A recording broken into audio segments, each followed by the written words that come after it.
Que l'esprit monumental entre dans leur vie, dans la vie courante de tous les jours. Voilà ce que Fernand Pouillon, l'architecte devenu algérien par passion, a voulu offrir aux Algériens. En Alger, dans les années 50, son regard, son cœur et son esprit tombent amoureux des vallons qui surplombent la baie d'Alger. Et que voici la cité de la promesse tenue. Pourquoi Pouillon arrive à Alger? Pour résorber tout ce qui est habitat précaire et les bidonvilles. Donc il y avait des bidonvilles, on venait de vivre une sécheresse en Algérie. Les gens sont revenus de l'intérieur vers la capitale, ils ont été dans les bidonvilles autour de la capitale et il fallait absolument, on sentait qu'il y avait une grogne des autochtones et le gouvernement de l'époque savait qu'il fallait faire quelque chose et entre autres de l'habitat social.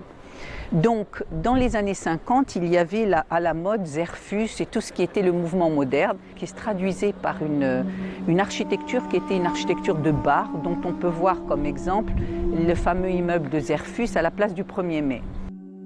De l'habitat social, oui, mais pas n'importe comment. Avec vue sur mer, place, échappée, sculpture d'art, du luxe à la méthode Pouillon. Pouillon est un compositeur de l'architecture. Le mot composition a une consonance un peu classique, mais lui, il le revendique. C'est quelqu'un qui prend tout, qui, comme tous les architectes, ils se nourrissent de tout. Mais lui, il veut garder le rapport à l'histoire. Et le rapport à l'histoire, c'est que la ville médiévale est faite de places, de placettes, de rues, de ruelles, d'escaliers urbains, de passages urbains, de portes urbaines. Et on retrouve tout ce langage dans son architecture et dans ses cités d'habitation. Du langage de la pierre à la céramique, en passant par la couleur du carreau de faïence, c'est tout le génie créatif qui s'est mis en branle pour Canfort le bijou. Il y a aussi ce rapport et ce mariage, on devrait dire, entre la céramique qui se traduit par à la fois des carreaux de faïence, à la fois des petits détails de claustrat, à la fois des pavements. Donc il y a toute une diversité du langage de la terre cuite au niveau de l'architecture de la cité d'Yar el-Mahsoul. Il a employé des artisans des années 50, mais post-indépendance, il y avait évidemment Boumehdi qui, dans cette cité, a refait tout ce qui est le minaret, donc de l'église transformée en mosquée.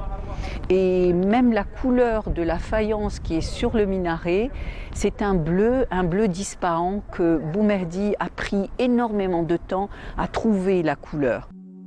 Le génie de l'architecte de 2 millions de kilomètres carrés en Algérie ne s'est pas arrêté là, puisqu'il a conçu un habitat tout équipé, avec respect du climat, s'il vous plaît.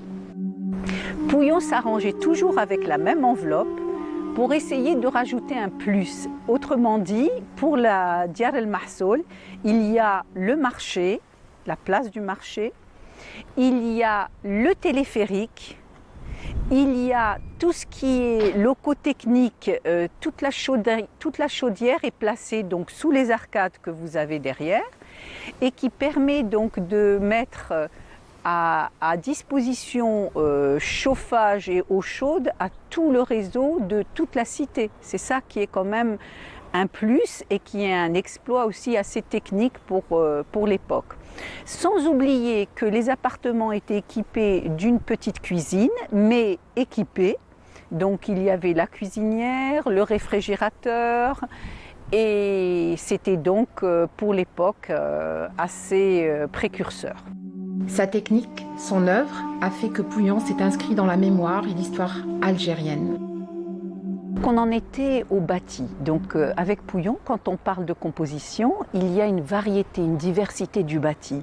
Si vous faites attention, les bâtiments n'ont pas la même hauteur. Déjà, quand ils sont posés au sol, il y a une différence de terrasse, mais même au niveau du skyline, il y a des bâtiments hauts, des bâtiments plats, il y a des bâtiments tours, comme la tour que vous avez derrière moi, et il y a les autres bâtiments qui ont aussi des formes en L, en U, et qui emprisonnent justement un espace pour pouvoir entourer le vide. Et d'où l'idée de la fameuse place aux escaliers, donc la fameuse porte de la mer, avec la perspective sur la mer, mais qui est malheureusement obstruée par l'abri poubelle.